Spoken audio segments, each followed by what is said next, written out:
तर तुम्ही प्रार्थना म्हणताय, देवाची प्रार्थना म्हणताय, भक्ती करताय. आपल्या देशातील लोक ही आपलीच माणसं आहेत, आपलेच भाऊ आहेत, आपलेच बहीण आहेत.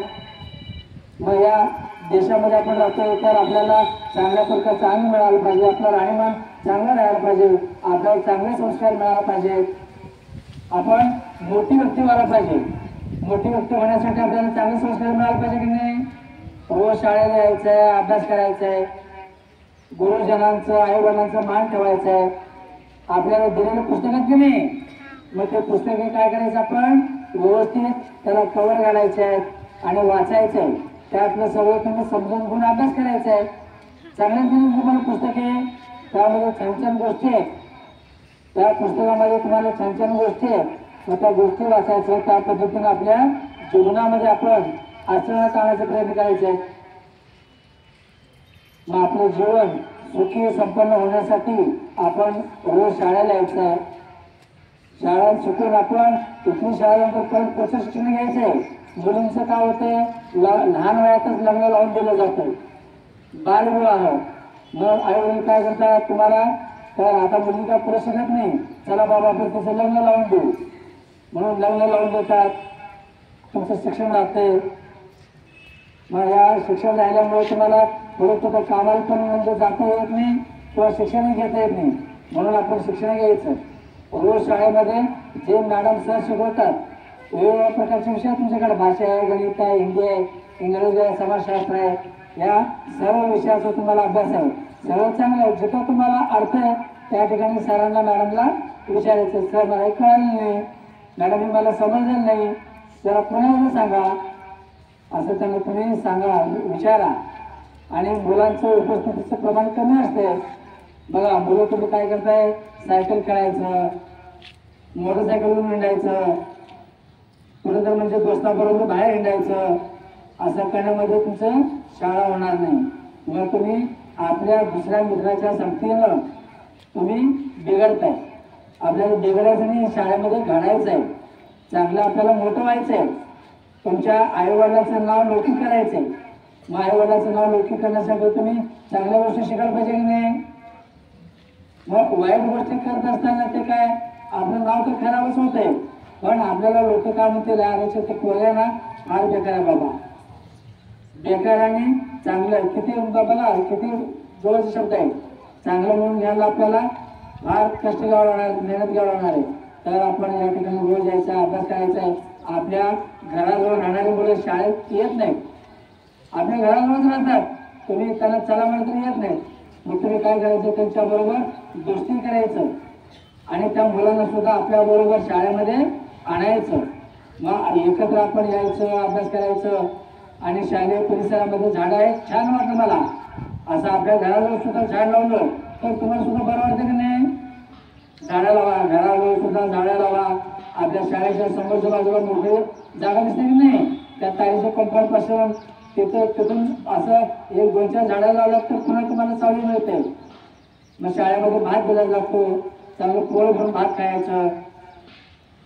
हा तर बऱ्याच काही चांगल्या चांगल्या गोष्टी आपल्याला शाळेमध्ये शिकायला मिळते. म्हणून शाळा हे काय म्हणलं जाते, प्रार्थना मंदिर मानलं जाते, शाळा विद्या मंदिर मानलं जाते. मग या विद्या मंदिरामध्ये आपण शिक्षण घ्यायचं आहे. आणि तुम्हाला जगामध्ये ज्या काही गोष्टी घडत असतात त्या शिक्षणाच्या माध्यमातून तुमच्यापर्यंत येत असतात.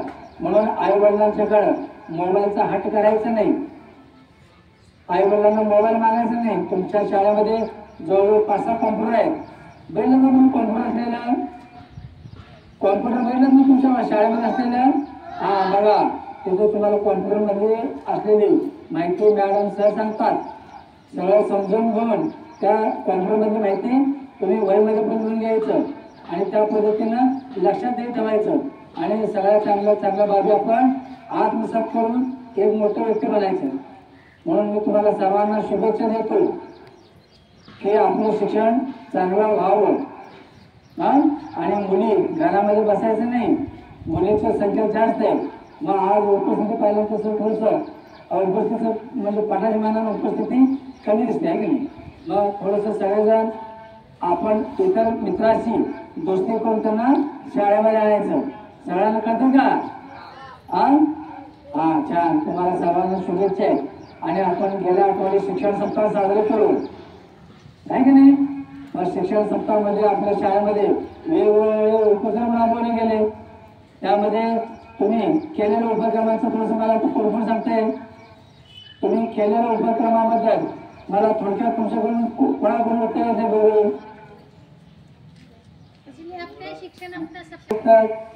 हाँ, कौन कौन सा हम उपक्रम ले उसके बारे में बताने का है? कौन कौन बताता है जरा?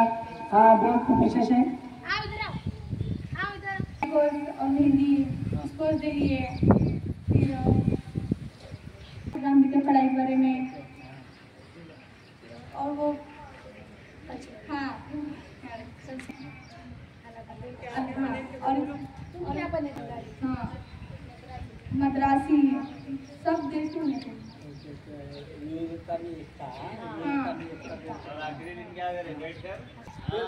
जो जो तुम वो प्रोग्राम करे ना उसके बारे में आज मैं बताता हूँ. तुम्हारी नोटबुक है कि नहीं? हाँ, नोटबुक में एक पेज लिखने का, सभी का एक ही साथ नहीं आना, सबका अलग अलग आना. कुछ कुछ हो गया ना अपने ये हफ्ते में गए हफ्ते में जो हो गया ना वो तुम्हारे ध्यान से लिखने का, किसी का नहीं देखने का, खुद मन से लिखने का. हाँ, आज लिखा कर सर को दिखाने का, उर्दू सर को दिखाने का. 8वीं से लेकर 10वीं बच्चे सब जो गए हफ्ते उपक्रम हो गया शिक्षण सप्ताह के बारे में उतना लिखकर दिखाने का, और जो लिखे वो एक साथ सर को पढ़ा कर दिखाने का. सबको लिखना पढ़ना आता ना? अब उर्दू में, मराठी में, हिंदी में सबको लिखना पढ़ना आता ना? हाँ, खुद मन से लिखने का, किसी का देख कर नहीं लिखना. किसी का देख कर लिखने में उनका मन से उन्हें लिखता है, तुम्हारे मन से तुम नहीं लिखते. बराबर है ना? हाँ, फिर तुमको जो समझ